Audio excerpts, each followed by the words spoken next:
Repita comigo: Deus em Cristo. A mensagem desta noite não é longa, mas é uma reflexão muito profunda sobre Deus. Eu fiquei maravilhado, minha esposa não sabia qual seria o teor da pregação, da mensagem, mas já na abertura do culto, a palavra foi totalmente direcionada para a grandeza de Deus, para a imensidão de Deus. Deus está no nosso meio. Preste muita atenção para que a mensagem seja compreendida até o fim. Essa é a minha oração. Ela precisa ser compreendida e gravada em nós. Antes de mais nada, eu quero rejeitar o pragmatismo excessivo dos nossos dias. Preciso rejeitar com vocês a ideia de que tudo que é útil tem uma aplicação prática evidente e imediata. Não, isso não é verdade.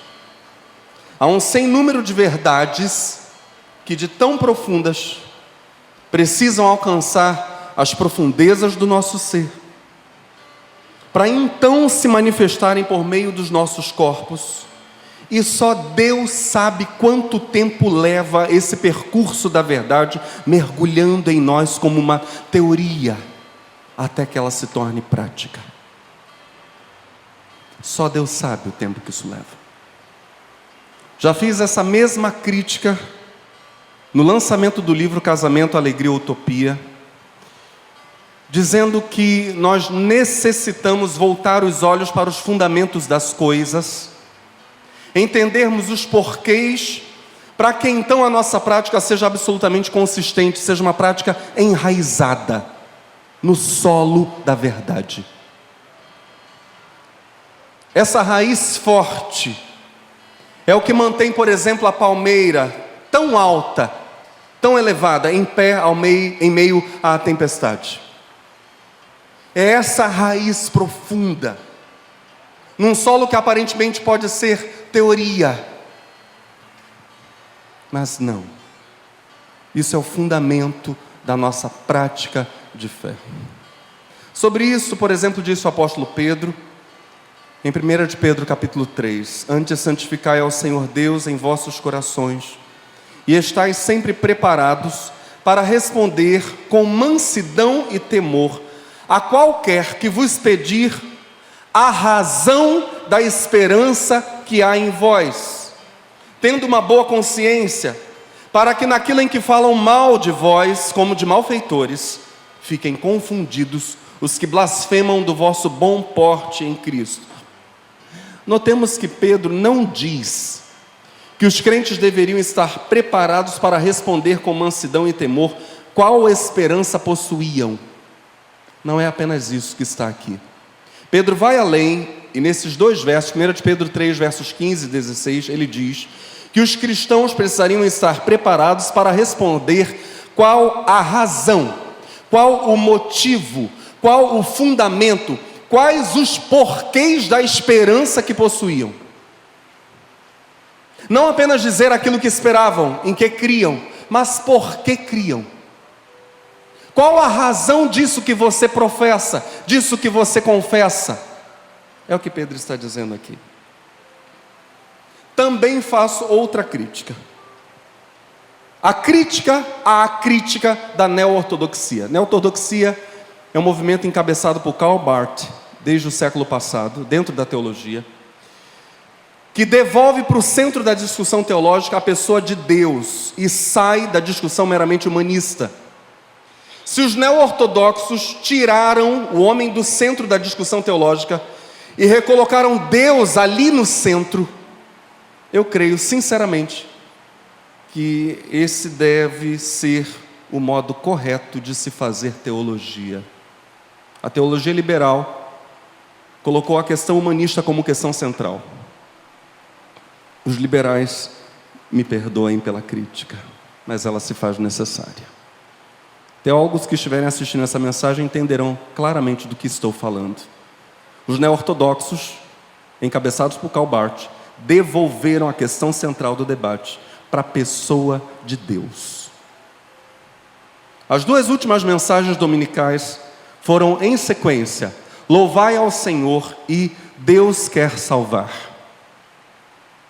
Em ambas as mensagens nós louvamos ao Deus Salvador. Na última mensagem, antes de contar histórias de salvação, nós dissemos, e aqui eu cito ipsis literis, trecho da mensagem do domingo passado: revelando sua grandeza, ou revelando sua humilhação. O desejo de Deus é que os seres humanos sejam salvos. A grandeza e a pequenez de Deus são reveladas para que sejamos salvos. Esse é o prazer de Deus, salvar. A imensidão do mar, a profundidade dos céus, o milagre da vida, tudo isso aponta para Deus. Mas Deus também se revela de modo pequeno. Deus Filho assumiu forma humana e morreu numa cruz. Ou seja, Deus se fez pequeno. E mais, disse na continuação da fala, domingo passado, Jesus transforma terríveis pecadores em homens e mulheres completamente restaurados. Essas histórias chegam até nós, a fim de contemplarmos o Deus que quer salvar os pecadores. Mas a pergunta que fazemos agora é esta: quem é esse Deus grande e pequeno? Como podemos conhecê-lo?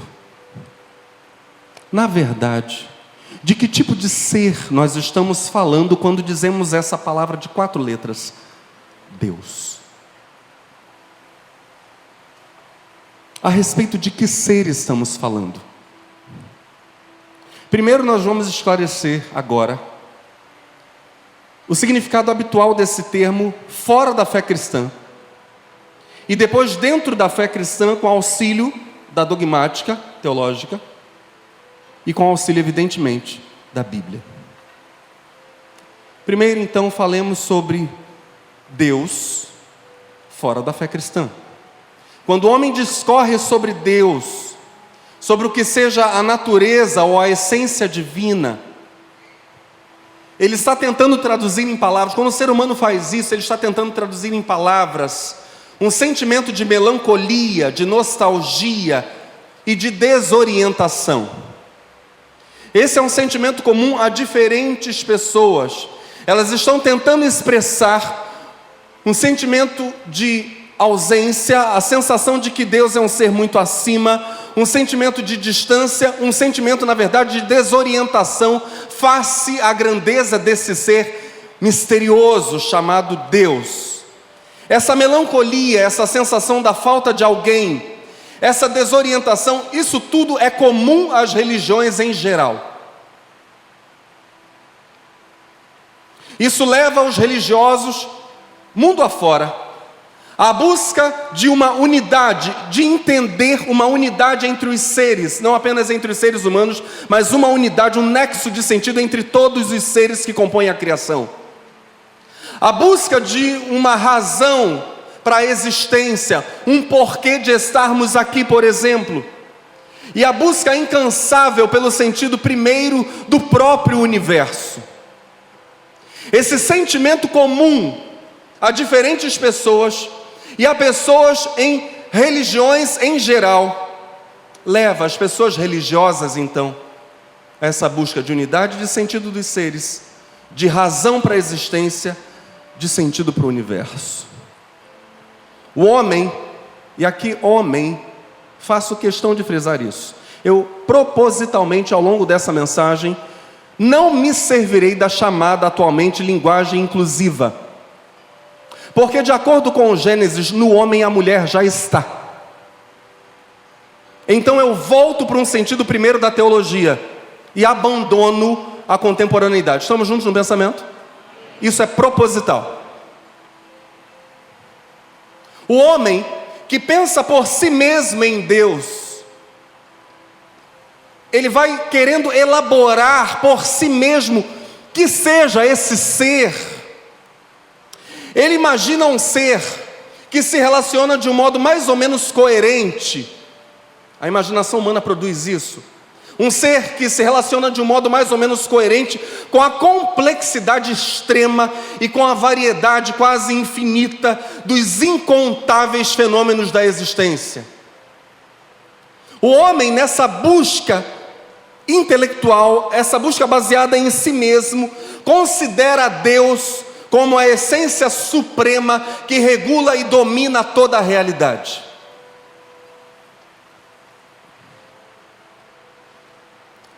O problema é que, se nós lançarmos um olhar sobre esse campo enorme de pesquisas sobre Deus, digamos assim, um campo enorme de pesquisas sobre Deus, onde se dá vazão às hipóteses humanas e à nostalgia, à melancolia pela distância de Deus, nós paramos diante dos diferentes níveis de criatividade humana, com todas as arbitrariedades do pensamento humano e com todas as fantasias humanas sobre o que seja Deus. Quando nós paramos para olhar as reflexões meramente humanas do homem na sua busca solitária sobre o que seja Deus, nós encontramos um sem número de ideias imaginativas, fantasias, arbitrariedades, definições que o homem faz sobre Deus, criando na verdade um ídolo, mas se distanciando e muito do que verdadeiramente seja Deus. Karl Barth nos conta que nós, cito palavras dele, acabamos por nos encontrar diante de uma montanha de incertezas e de contradições. O homem solitário, querendo por si mesmo, pelo seu intelecto, definir, descobrir o que é esse ser chamado Deus. A fé cristã, de modo consciente, intencional, ela rejeita todos os pressupostos humanos sobre quem seja Deus. Ela abre mão de tudo isso. Para saber sobre Deus, a fé cristã não quer ouvir, preste muita atenção, não quer ouvir, ela se nega a ouvir, ela tapa os ouvidos. Ela não quer ouvir o mundo secular, e menos ainda o universo das religiões. Nada disso interessa ao cristianismo, para se falar sobre quem seja Deus. A fé cristã rejeita todos esses conceitos humanos, todas essas buscas insólitas da raça humana para definir Deus. A fé cristã nega isso. Deus, de acordo com a fé cristã, não é mais um Deus entre outros deuses. Deus não é mais uma noção para ser acrescentada a todas aquelas outras noções que já existem no inventário e no imaginário religioso da raça humana. Deus não é isso no cristianismo. Deus não pertence ao panteão de deuses construídos pela piedade humana e pela criatividade religiosa. Deus não é isso. O Deus do cristianismo não cabe dentro desse parâmetro. Estamos juntos? Quando nós dizemos Deus, não estamos falando de um conceito universal de Deus, de uma ideia que a raça humana em comum tem sobre Ele, um conceito que seria inato ao coração dos seres humanos, algo que englobaria num dado momento o que nós como cristãos cremos e confessamos acerca de Deus. Não é essa a nossa crença sobre o que seja Deus. Se fosse assim, a nossa fé seria uma fé entre outras, uma visão particular sobre Deus dentro de uma visão mais geral, mais universal sobre Ele. A fé cristã não se propõe a isso. Tomás de Aquino, grande teólogo, o pai da tomística, afirmou que Deus não pertence a nenhuma categoria. Deus non est in genere, dizia Tomás de Aquino em latim na sua Suma Teológica. Deus não pertence a nenhuma categoria. Quando falamos de Deus, nós como cristãos, podemos e devemos nos dar conta claramente que de cara esse termo, primeira coisa que esse termo já diz para nós, de imediato Deus é o. Eu gostaria que você repetisse esse conceito comigo, por favor. Deus é o totalmente outro. De cara, Deus é o totalmente outro. Instantaneamente, nós ficamos libertos quando encontramos ou somos encontrados pelo Deus que a fé cristã professa, cristianismo mundo afora. Instantaneamente nós nos encontramos absolutamente libertos de hipóteses, de imaginações, de ilusões, de especulações humanas sobre Deus. Deus é o totalmente outro, que só pode ser conhecido do modo como daqui a pouco nós iremos examinar à luz das Escrituras. E este modo, com certeza, não é a inventiva, a imaginação humana. Rejeitamos, como cristãos, completamente a ideia de que o homem, buscando saber por si mesmo quem é Deus, depois de muito sofrimento nessa busca, enfim, alcança um grau de conhecimento que praticamente coincide com o conteúdo da fé cristã. Nós rejeitamos completamente essa ideia.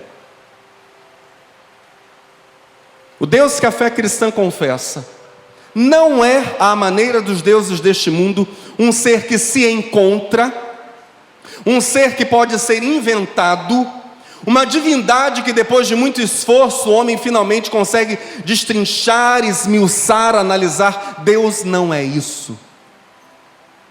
Deus não é, veja só, Deus não é o coroamento, o clímax, a retribuição, a paga, o coroamento perfeito de uma procura que nós iniciamos por nós mesmos. Deus jamais se sujeita a ser como os ídolos. O ser humano, na sua força, não consegue encontrá-lo.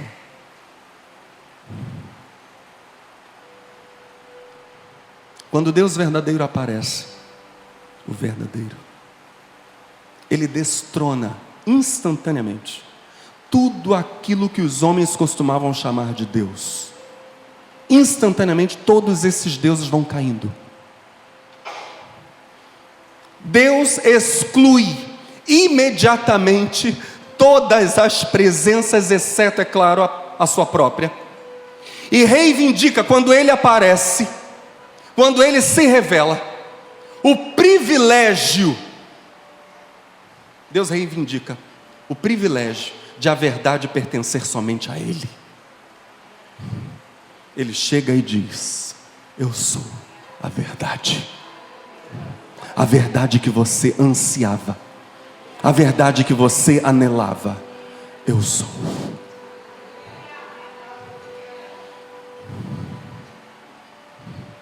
O Deus verdadeiro é a realidade que o homem permanece para sempre. Isso é uma sina eterna. O homem permanece para sempre incapaz de buscar e conhecer por si mesmo. Não dá. Não há acesso a Deus se não vier do próprio Deus esse acesso. O apóstolo Paulo expressou essa realidade do único modo possível. Não dá para se falar dessas coisas de outra maneira. Paulo foi muito preciso, como a Bíblia é precisa. Ele escreve aos Coríntios, na primeira carta, no capítulo 2, o que o olho não viu, o que o ouvido não escutou, e o que não subiu ao coração do homem, Deus o revelou àqueles que o amam.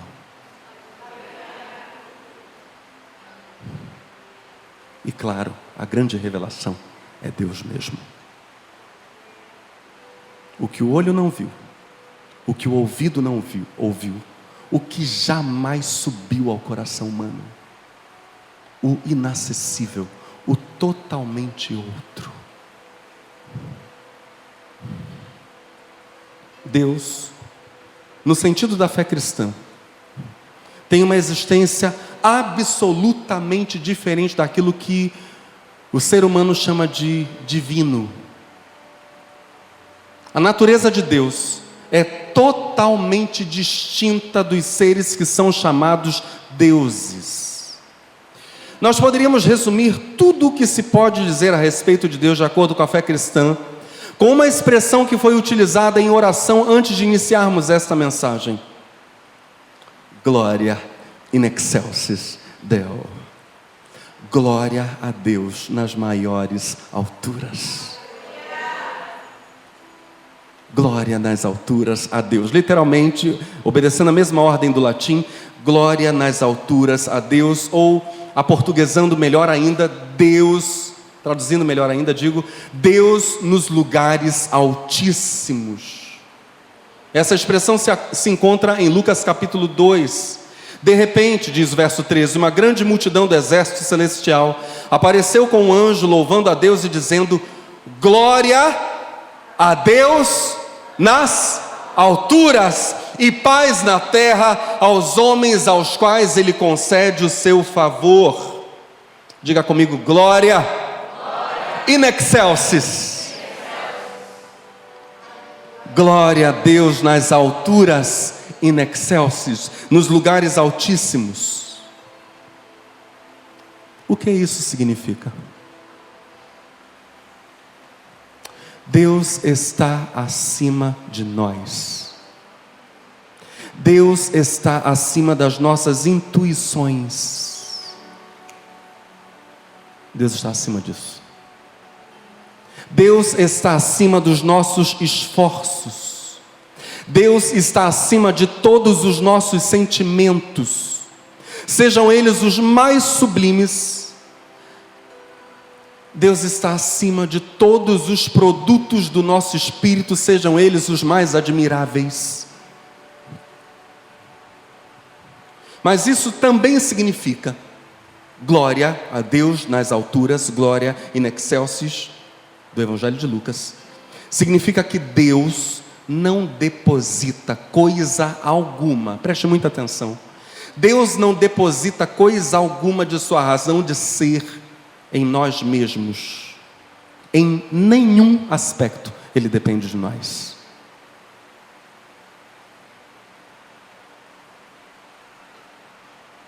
Ele não corresponde a nenhum de nossos modelos intelectuais.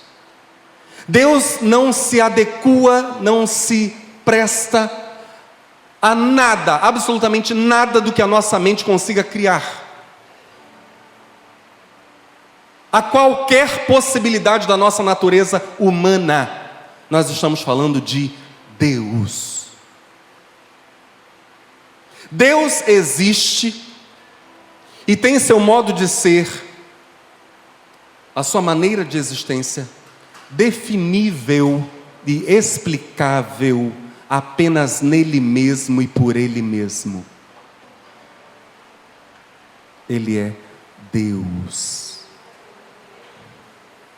Deus não se revela a nós através da nossa procura, das nossas descobertas, dos nossos sentimentos, dos nossos pensamentos. Deus só pode ser encontrado se Ele, exclusivamente assim, se Ele mesmo se revelar.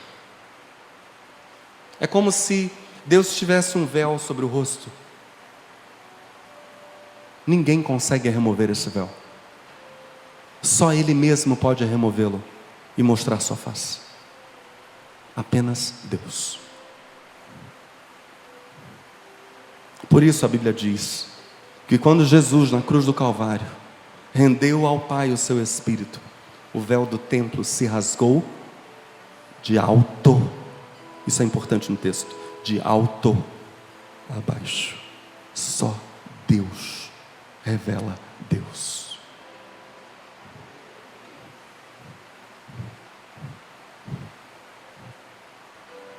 Esse Deus, precisamente esse Deus, que está sentado nos lugares altíssimos, tornou-se Deus para o homem.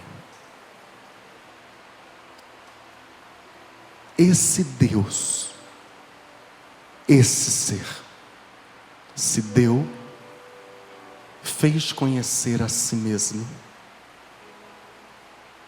Porque Deus nos lugares altíssimos não significa absolutamente que Deus não tem nada a ver conosco. Não, não é isso. Não significa absolutamente que Ele e nós não possamos nos relacionar, que Ele permaneça eternamente estranho. Não, não é isso. Bem ao contrário. De acordo com a fé cristã, Ele veio, desceu até nós e se tornou no meio de nós, nosso Deus.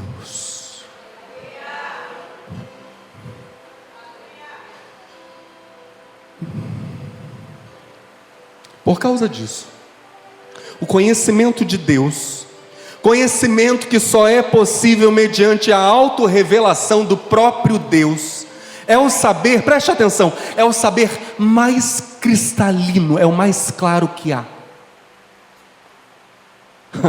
Que paradoxo.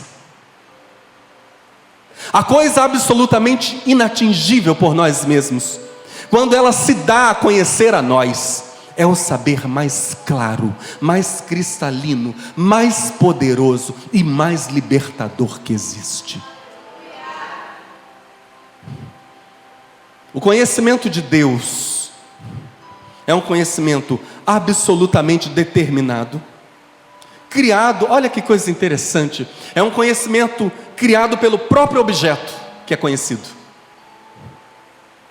Não é o conhecedor que cria o conhecimento sobre Deus.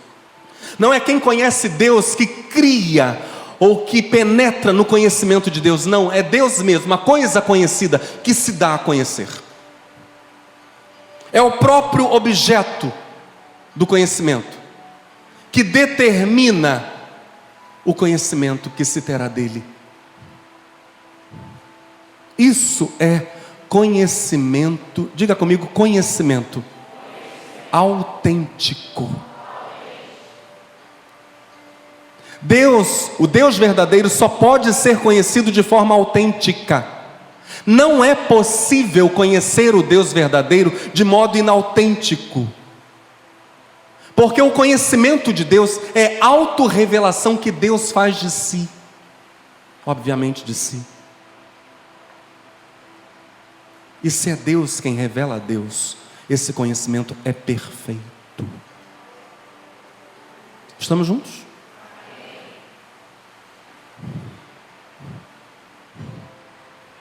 No sentido mais profundo da expressão, o conhecimento de Deus é um conhecimento livre.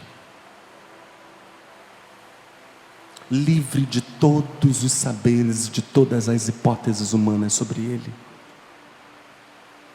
Livre de todas as especulações sobre Ele. Deus se revela e eu o conheço efetivamente. Eu realmente o vi. E por isso os apóstolos dizem: o que nós vimos, o que nós ouvimos, o que as nossas mãos apalparam a respeito da vida. Porque a vida se manifestou e nós a vimos. E isso nós vos anunciamos. Nós não contamos para vocês algo que nós elaboramos, um conhecimento que nós criamos a respeito dele. Não, ele se revelou.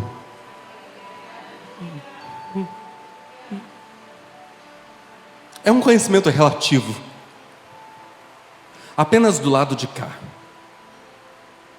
por causa dos limites da criatura que conhece, que tem contato com a revelação.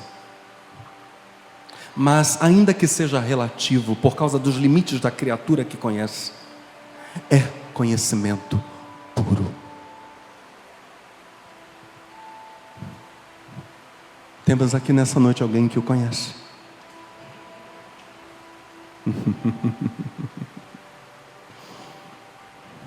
Paulo usa uma figura belíssima. Quantos amam a Bíblia? A figura é belíssima. Paulo diz que o conhecimento de Deus é como um tesouro preciosíssimo, guardado num vaso de barro. Que figura mais apropriada. É o que Paulo diz em 2 Coríntios capítulo 4. Porque Deus, que mandou a luz resplandecer nas trevas, foi quem iluminou os nossos corações, a fim de conhecermos a glória divina que resplandece na face de Jesus Cristo. Paulo então diz abertamente onde se conhece Deus, é na face de Cristo. É ali que Deus se revela. E Paulo prossegue dizendo: e este precioso tesouro, esse conhecimento da glória divina que resplandece na face de Jesus Cristo, Paulo diz, e este precioso tesouro está contido como que num recipiente de barro, ou seja, os nossos corpos fracos. E assim, toda a gente pode ver que esse maravilhoso poder é mesmo de Deus, não vem de nós. Nossos conceitos são impróprios para conter esse tesouro. Nós somos obrigados, como é um tesouro de autorrevelação, que se dá para nós na face de Jesus Cristo, nós somos obrigados a lançar fora toda forma de orgulho por causa desse saber. Não pode haver orgulho algum. É um saber que nos é dado, gratuitamente dado, na face de Jesus Cristo. O homem permanece sendo o que é? Impotente. Sua razão submissa aos limites do seu estado, da sua condição de mera criatura. Mas nesse quadro tão limitado, Deus, em seu amor, na pessoa de Jesus Cristo, vem se revelar.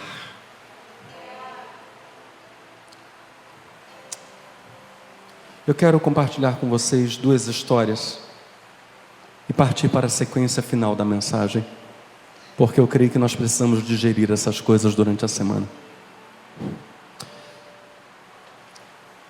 Em 2 de setembro de 2018, Portas Abertas publicou uma reportagem intitulada A Mudança de Vida de Babur. Esse nome, como em quase todas as reportagens de Portas Abertas, é um nome falso, é um nome fictício para preservar a identidade real das pessoas, já que a gente está falando de cristãos perseguidos. Babur é de um país da Ásia Central. Foi viciado em álcool por 12 anos. Perdeu tudo, vivia nas ruas. Um dia estava bêbado, foi para a casa de seu pai, dormiu ali. Seu pai estava absolutamente furioso com tudo que o filho tinha feito. O pai pegou um machado e golpeou a cabeça do filho com o machado. Babur foi levado ao hospital às pressas. Enquanto, veja a graça do Deus que se revela, enquanto os médicos estavam fazendo a cirurgia no crânio de Babur, Jesus apareceu para ele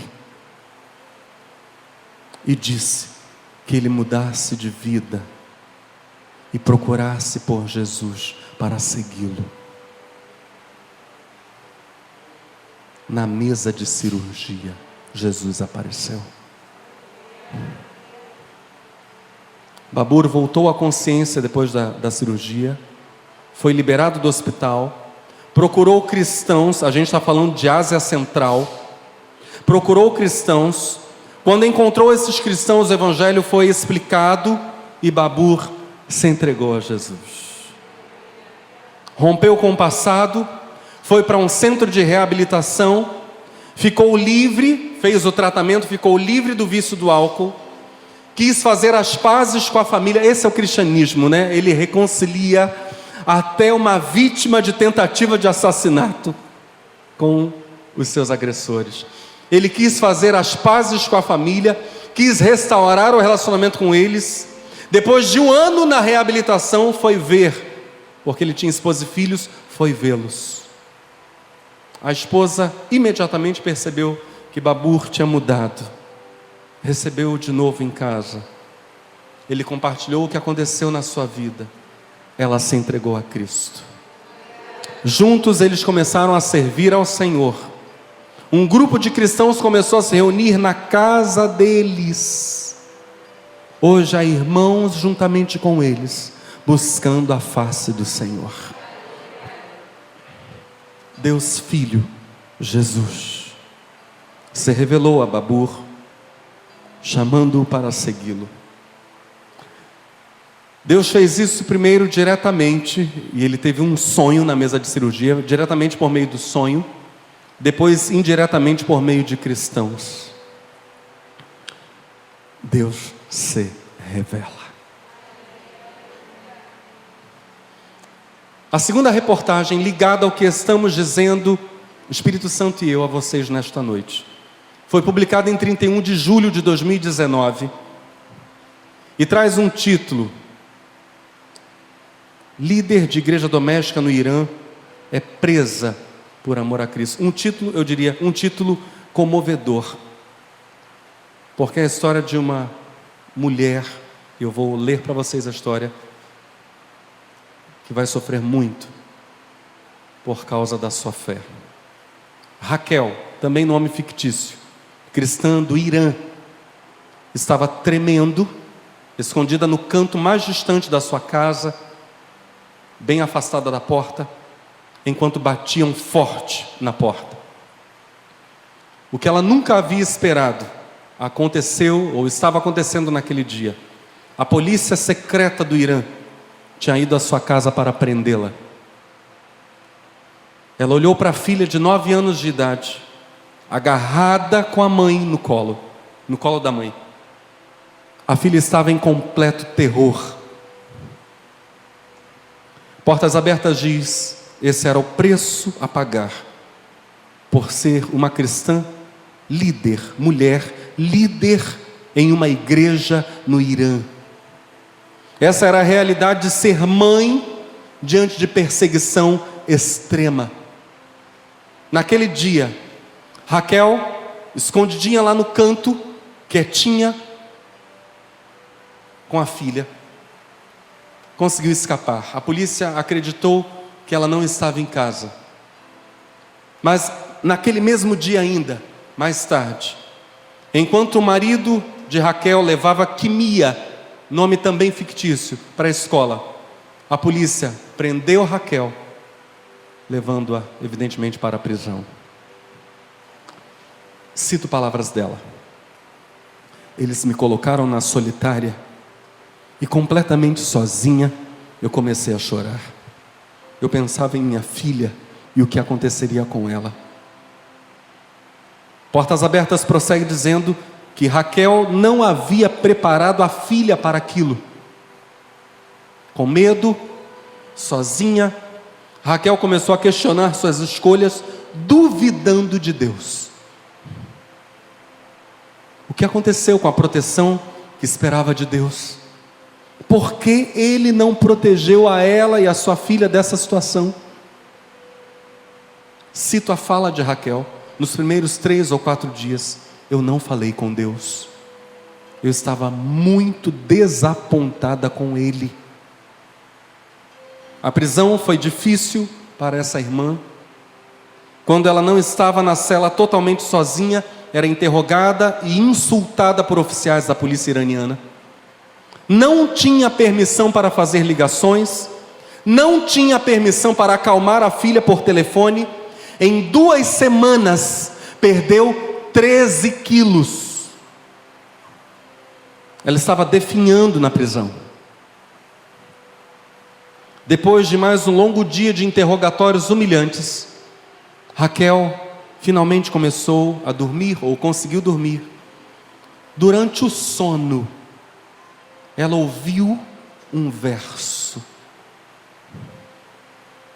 aquele que é a palavra estava no mundo.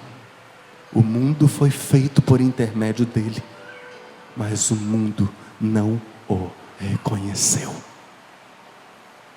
Estava sendo recitado para aquela irmã na prisão em sonho, o Evangelho de João, capítulo 1, verso 10.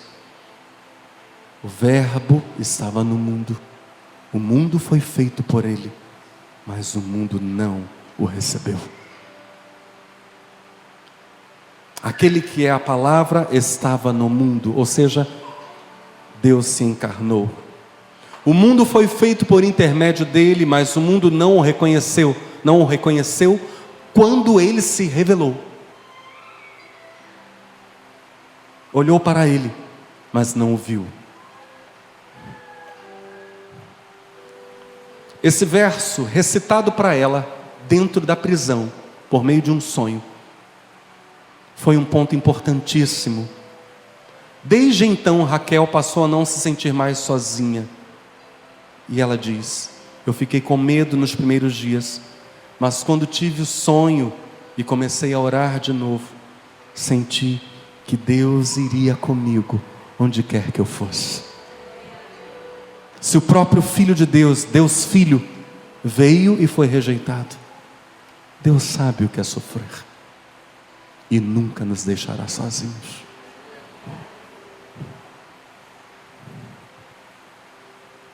Portas Abertas prossegue dizendo: ter Deus a seu lado não significava que seria fácil. Raquel pensou muito sobre sua filha, afinal se preocupava com ela. E ela diz, a própria Raquel: eu descobri que podia lidar com a ansiedade relacionada à minha filha.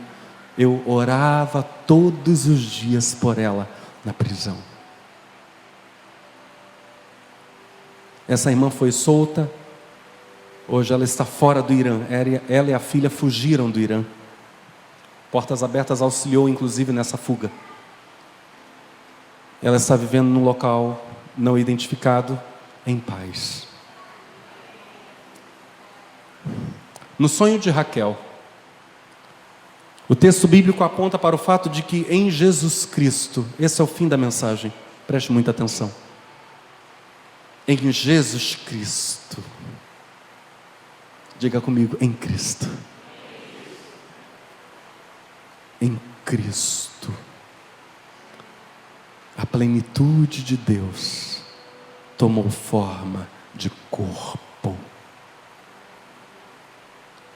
Paulo afirma exatamente isso em Colossenses capítulo 2, verso 9. Com efeito, na própria pessoa de Cristo habita corporalmente toda a plenitude da divindade. Vamos dizer isso juntos? Na pessoa de Cristo habita corporalmente toda a plenitude da divindade. Enquanto se distingue de tudo que realmente não é Deus, enquanto para alguns ele parece irreconhecível, Deus pode em toda a plenitude ser recebido por mim e por você, como o soberano que se manifesta. Jesus Cristo é Deus em sua manifestação ao ser humano.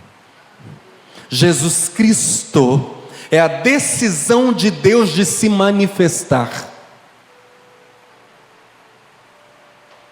Jesus Cristo é esse procedimento divino. Quando Deus diz, me manifestarei, Deus está dizendo, Jesus Cristo.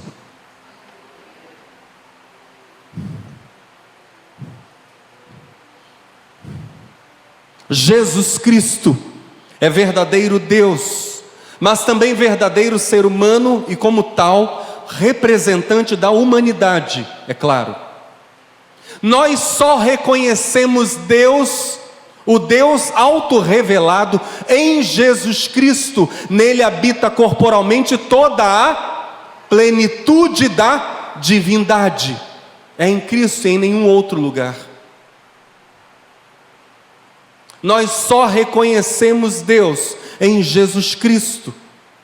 Sem este ser humano e sem este povo, porque Cristo é também verdadeiro ser humano e como tal representante da humanidade, Deus seria outro, Deus seria outra coisa, seria de fato um Deus estranho. Na verdade, de acordo com a fé cristã, ele nem seria Deus. Ao falarmos de Deus, nós pensamos imediatamente em Jesus Cristo e na humanidade que Ele representa. A eterna palavra de Deus, como diz João capítulo 1. A eterna palavra de Deus se uniu ao ser humano, Jesus de Nazaré. No corpo de Cristo está estabelecida de modo literal a aliança que Deus estabeleceu com o seu povo. É no corpo de Cristo que Deus e homens se fazem um. Isso é literal. É no corpo de Cristo. Cristo é a própria encarnação da aliança. Estamos juntos?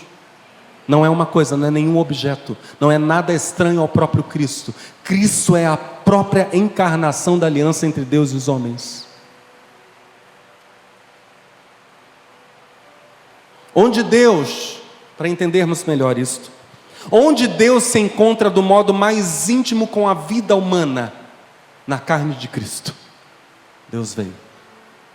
Onde o ser humano se encontra do modo mais íntimo, onde a carne humana se encontra do modo mais íntimo com a face de Deus, na vida de Cristo.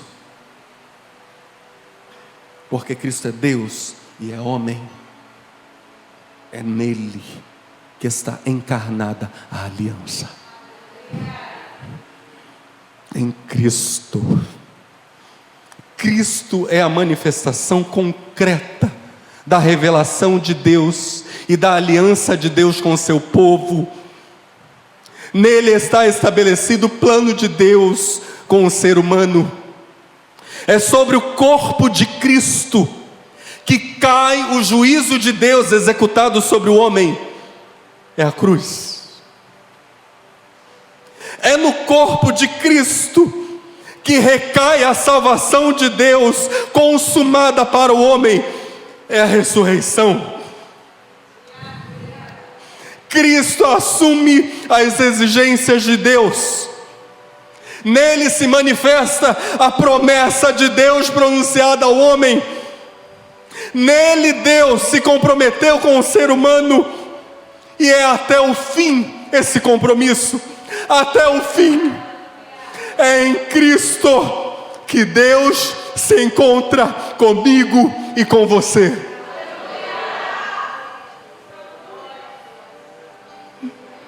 Em Cristo.